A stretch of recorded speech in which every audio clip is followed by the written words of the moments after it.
दोपहर का समय था। मोहल्ले की सड़कें लगभग सुनसान थीं।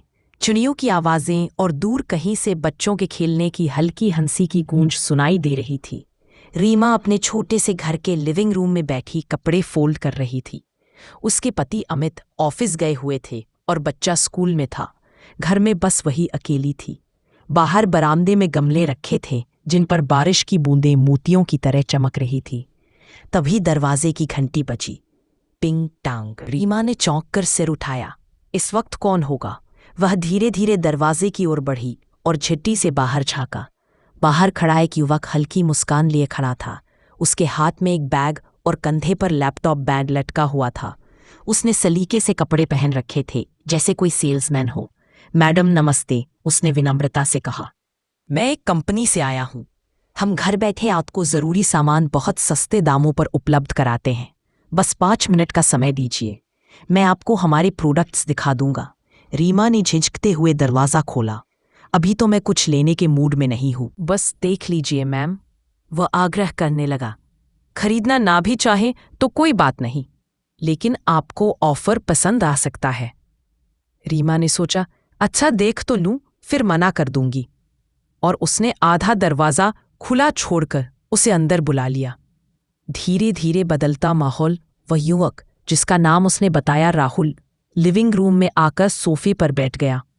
उसने बैग से लैपटॉप निकाला और रीमा को प्लास्टिक के डिब्बों, किचन के उपकरण और इलेक्ट्रॉनिक कॉम्पैक्ट गैजेट्स की तस्वीरें दिखाने लगा।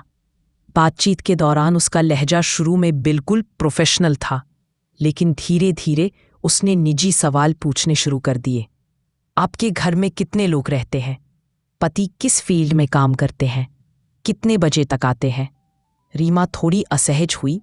ये क्यों पूछ रहा है इतनी जानकारी? वह मुस्कुराकर बोली, अरे आप तो बहुत सब जानने लगे।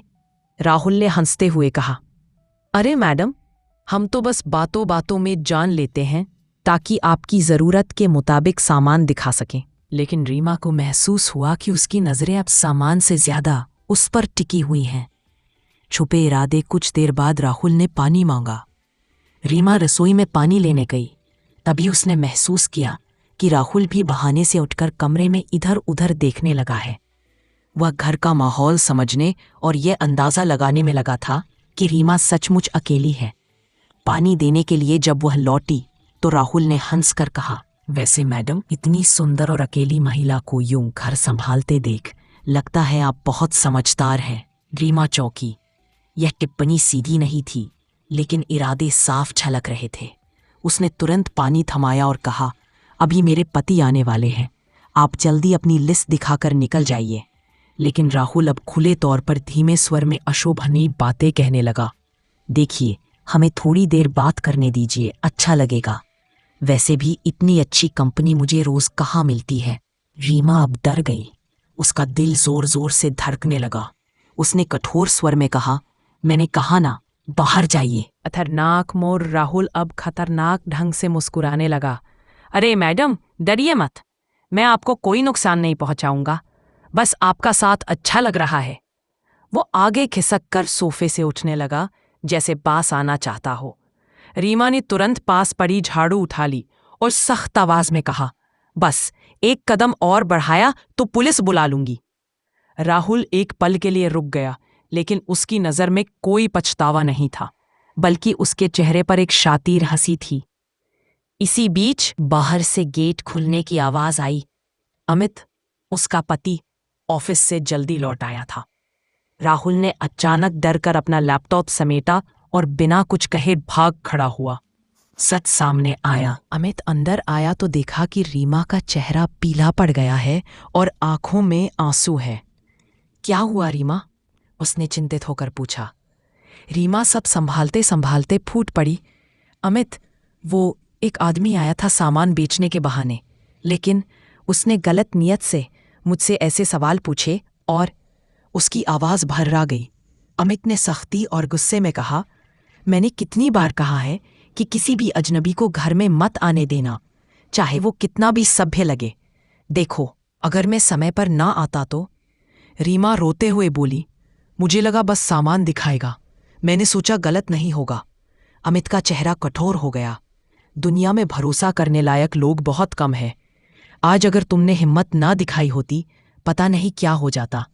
आगे से चाहे जो भी हो, अजनबी को घर में मत लाना, दरवाजे से ही बात करना। दोपहर का समय था। मोहल्ले की सड़कें लगभग सुनसान थीं। चिड़ियों की आवाज़ें और दूर कहीं से बच्चों के खेलने की हल्की हंसी की गूंज सुनाई दे रही थी। रीमा अपने छोटे से घर के लिविंग रूम में बैठी कपड़े फोल्ड कर रही थी। उसके पति अमित ऑफिस गए हुए थे और बच्चा स्कूल में था। घर में बस वही अकेली थी। बाहर बरामदे में गमले रखे थे जिन पर बारिश की बूंदें मोतियों की तरह चमक रही थी। तभी दरवाजे की घंटी बजी। पिंग टांग। रीमा ने चौंक कर सिर उठाया। इस वक्त कौन होगा? वह धीरे धीरे दरवाजे की ओर बढ़ी और झिट्टी से बाहर झांका। बाहर खड़ा एक युवक हल्की मुस्कान लिए खड़ा था। उसके हाथ में एक बैग और कंधे पर लैपटॉप बैंड लटका हुआ था। उसने सलीके से कपड़े पहन रखे थे, जैसे कोई सेल्समैन हो। मैडम नमस्ते, उसने विनम्रता से कहा। मैं एक कंपनी से आया हूँ। हम घर बैठे आपको ज़रूरी सामान बहुत सस्ते दामों पर उपलब्ध कराते हैं। बस 5 मिनट का समय दीजिए, मैं आपको हमारे प्रोडक्ट्स दिखा दूंगा। रीमा ने झिझकते हुए दरवाज़ा खोला। अभी तो मैं कुछ लेने के मूड में नहीं हूँ।